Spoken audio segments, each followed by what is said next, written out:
Hello प्यारे दोस्तों, स्वागत है आपका हमारे यूट्यूब चैनल कहानी में। आज मैं आप लोगों के लिए एक बहुत ही प्यारी कहानी लेके आई हूँ, जिसका नाम है शेर और फूलों की रानी परी।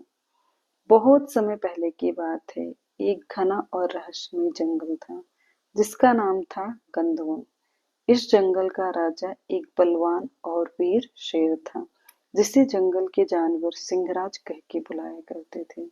सिंहराज जितना शक्तिशाली था, उतना ही बुद्धिमान था, लेकिन उसमें एक कमी थी। वह फूलों से बेहद नफरत करता था। वह अक्सर कहता, फूल तो कमजोर होते हैं, मेरी दहाड़ और ताकत से बड़ा कुछ नहीं। उसी जंगल के एक किनारे एक जादुई बगीचा था, जिसकी देखभाल करती थी फूलों की रानी परी। परी को सब लोग प्यार से गुलिका बुलाते थे। गुलिका के पास अद्भुत शक्तियां थीं। वह मुरझाए हुए फूलों को फिर से खिला देती थी और किसी भी दुखी दिल में खुशियों की महक भर दिया करती थी। एक दिन अचानक जंगल में भीषण आग लग गई। लाल लपटों ने पेड़ों को घेर लिया था। सारे जानवर तहस नहस हो गए थे।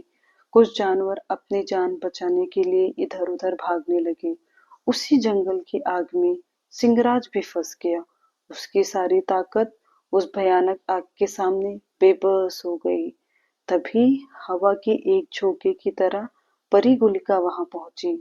सिंहराज ने घबरा कर कहा, मैं तुम्हें पसंद नहीं करता, लेकिन अगर तुम मेरी जान बचा सकती हो तो मैं वादा करता हूँ, मैं कभी भी फूलों को कमजोर नहीं करूंगा।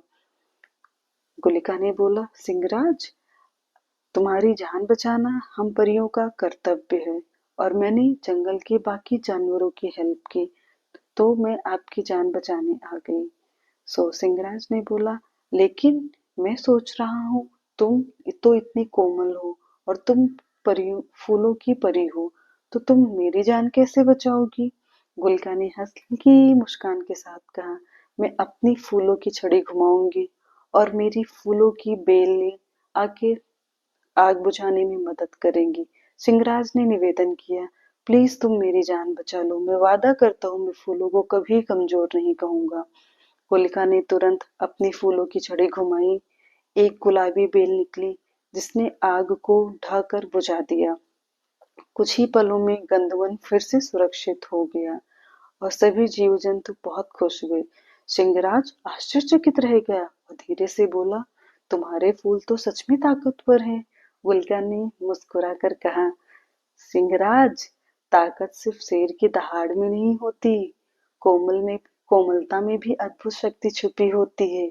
उस दिन से सिंहराज ने जंगल में फूलों और बगीचों की रक्षा करने का आदेश दिया।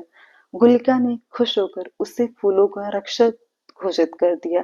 अब सिंहराज के पास दो जिम्मेदारियां आ गई जंगल की, एक जंगल का राजा, दूसरा फूलों का रक्षक।